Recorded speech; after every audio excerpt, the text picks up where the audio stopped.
കാനഡയിലെ ചില കോളേജുകൾക്കെതിരെയും ഇന്ത്യയിൽ അവരുമായി ബന്ധപ്പെട്ട് പ്രവർത്തിക്കുന്ന ചില സ്ഥാപനങ്ങൾക്കെതിരെയും എൻഫോഴ്സ്മെന്റ് ഡയറക്ടറേറ്റ് അന്വേഷണം നടത്തിയിരുന്നു.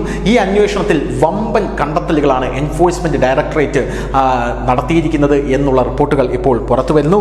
കാനഡ US അതിർത്തിയുമായി ബന്ധപ്പെട്ട് മനുഷ്യക്കടത്ത് ഈ കോളേജുകളും ഇവിടെയുള്ള സ്ഥാപനങ്ങളും ചേർന്ന് നടത്തുന്നു എന്ന എൻഫോഴ്സ്മെന്റ് ഡയറക്ടറേറ്റിന്റെ സുപ്രധാനമായിട്ടുള്ള വമ്പൻ കണ്ടെത്തലാണ് ഇപ്പോൾ പുറത്തു വന്നിരിക്കുന്നത്.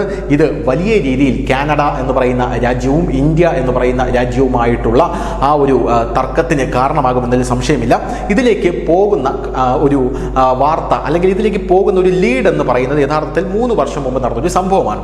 2022 ജനുവരി 19 ഒരു ഗുജറാത്തി കുടുംബം, ആ ഗുജറാത്തി കുടുംബത്തിൽ 39-കാരനായ ജഗദീഷ് പട്ടേലും ഭാര്യ വൈശാലിയും അടങ്ങുന്ന കുടുംബം, അവർക്ക് 3 വയസ്സായ ഒരു കുട്ടിയുണ്ട്.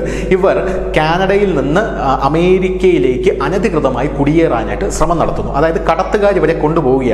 അതിശൈത്യമായപ്പോൾ മാനിറ്റോബയിൽ എന്ന് പറയുന്ന സ്ഥലത്ത് എത്തിയപ്പോൾ -37 ഡിഗ്രി അവിടെ ഈ ശൈത്യമായി, അതായത് അവിടെ വിന്റർ ആയിരുന്നു. അങ്ങനെയുള്ള സാഹചര്യത്തിൽ ഈ കടത്തുകാർ ഈ മഞ്ഞ് വീഴ്ചയ്ക്ക് നടുവിൽ കുടുംബത്തെ മുന്നോട്ട് കൊണ്ടുപോകാൻ സാധിക്കില്ല എന്ന് കണ്ടപ്പോൾ അവരെ അവിടെ ഉപേക്ഷിച്ച് കടന്നു കളഞ്ഞു. അതോടുകൂടി അവർ ശൈത്യത്തിന് കീഴടങ്ങി മരണപ്പെടുന്ന കാഴ്ചയാണ് നമുക്ക് കാണാൻ സാധിച്ചത്. അന്ന് മുതലേ ഇന്ത്യൻ സർക്കാർ ഇവരെ നോട്ടമിട്ടിരിക്കുകയായിരുന്നു. അങ്ങനെയാണ് ഇന്ത്യൻ സർക്കാർ എൻഫോഴ്സ്മെന്റ് ഡയറക്ടറേറ്റിന് അന്വേഷണത്തിലുള്ള അനുമതി കൊടുത്തത്. ഈ അന്വേഷണത്തിലുള്ള അഴിമതിയിൽ കണ്ടെത്തിയിരിക്കുന്നത് വമ്പൻ കാര്യങ്ങളാണ്.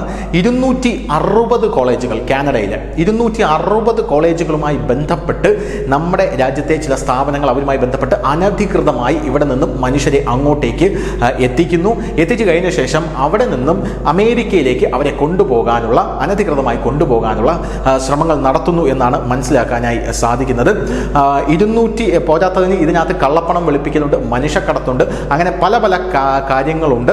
3 വർഷത്തിന് ശേഷം ഈ പട്ടേൽ കുടുംബ കേസിൽ ഉൾപ്പെട്ട ഏജന്റുമാർക്കെതിരെ, അതായത് ഞാൻ നേരത്തെ പറഞ്ഞ ആ പട്ടേൽ എന്ന് പറയുന്ന ആൾ മരണപ്പെട്ട സംഭവമായി ഉള്ള ആ കുടുംബത്തിലെ ആ മരണവുമായി ബന്ധപ്പെട്ട ഏജന്റുമാർ ഉൾപ്പെടെ ഉള്ളവരുമായി ബന്ധപ്പെട്ട് ED നടത്തിയ കള്ളപ്പണ അന്വേഷണത്തിൽ കാനഡയിൽ കുറഞ്ഞത് 260 കോളേജുകളെങ്കിലും ഉൾപ്പെടുന്ന മനുഷ്യക്കടത്തുകാരുടെ ഒരു സിൻഡിക്കേറ്റ് സംഘത്തെ തന്നെ കണ്ടെത്തിയിട്ടുണ്ട് എന്നാണ് മനസ്സിലാകുന്നത്. ഇവർക്ക് ഏറ്റവും സൗകര്യപ്രദമായിട്ടുള്ളത് സ്റ്റുഡന്റ് റൂട്ടാണ്, അതായത് കാനഡയിലേക്ക് വിദ്യാർത്ഥികൾ പോകുന്ന റൂട്ടാണ്. അതുകൊണ്ട് നല്ല പ്രായമുള്ളവരെ പോലും ഇവർ സ്റ്റുഡന്റ് വിസയിൽ അങ്ങോട്ടേക്ക് കൊണ്ടുപോകും. അതിനുശേഷമാണ് ഈ മനുഷ്യക്കടത്ത് നടക്കുന്നത്. ഈ സ്റ്റുഡന്റ് റൂട്ട് ക്രമീകരിക്കാനും കാനഡയിലേക്ക് പോകാനുമായിട്ട് ഈ ഏജന്റുമാർക്ക് 50 മുതൽ 60 ലക്ഷം രൂപ വരെയാണ് ഇവരുടെ കമ്മീഷൻ എന്ന് പറയുന്നത്. കള്ളപ്പണം വെളുപ്പിക്കൽ നിയമം, prime minister money laundering act പ്രകാരമാണ് ഇവർക്കെതിരെ കേസ് എടുത്തിരിക്കുന്നത് എന്ന് നമുക്ക് മനസ്സിലാകുന്നു.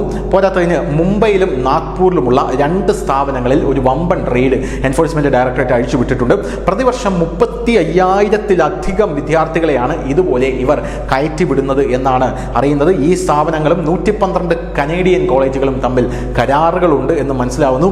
കാനഡയിൽ കുറഞ്ഞത് 260 കോളേജുകളെങ്കിലും ഇവരുമായി ബന്ധപ്പെട്ടിരിക്കുന്നു, അതായത് ഇന്ത്യയിലെ മറ്റു വിവിധ ഏജൻസികളുമായി ബന്ധപ്പെട്ടിരിക്കുന്നു. 1117 ഏജന്റുമാരെ മാത്രമാണ് ഒരു സംസ്ഥാനത്ത് നിന്നും എൻഫോഴ്സ്മെന്റ് ഡയറക്ടറേറ്റ് തൂക്കിയെടുത്ത് അകത്തിടാനായി ഒരുങ്ങുന്നത്. അവരുമായും ഈ 260 കോളേജുകൾക്ക് ബന്ധമുണ്ടെന്ന് മനസ്സിലാകുന്നു. അങ്ങനെയുള്ള സാഹചര്യത്തിലാണ് ഇപ്പോൾ വലിയ രീതിയിൽ, അതായത് വലിയ ഒരു എൻഫോഴ്സ്മെന്റ് ഡയറക്ടറേറ്റ് അന്വേഷണം തന്നെ ഇപ്പോൾ ഈ കാനഡയിലെ കോളേജുകൾക്കെതിരെയും ഇന്ത്യയിൽ അവരുമായി ബന്ധപ്പെട്ട സ്ഥാപനങ്ങൾക്കെതിരെയും നമ്മുടെ രാജ്യം അഴിച്ചുവിട്ടിരിക്കുന്നത്.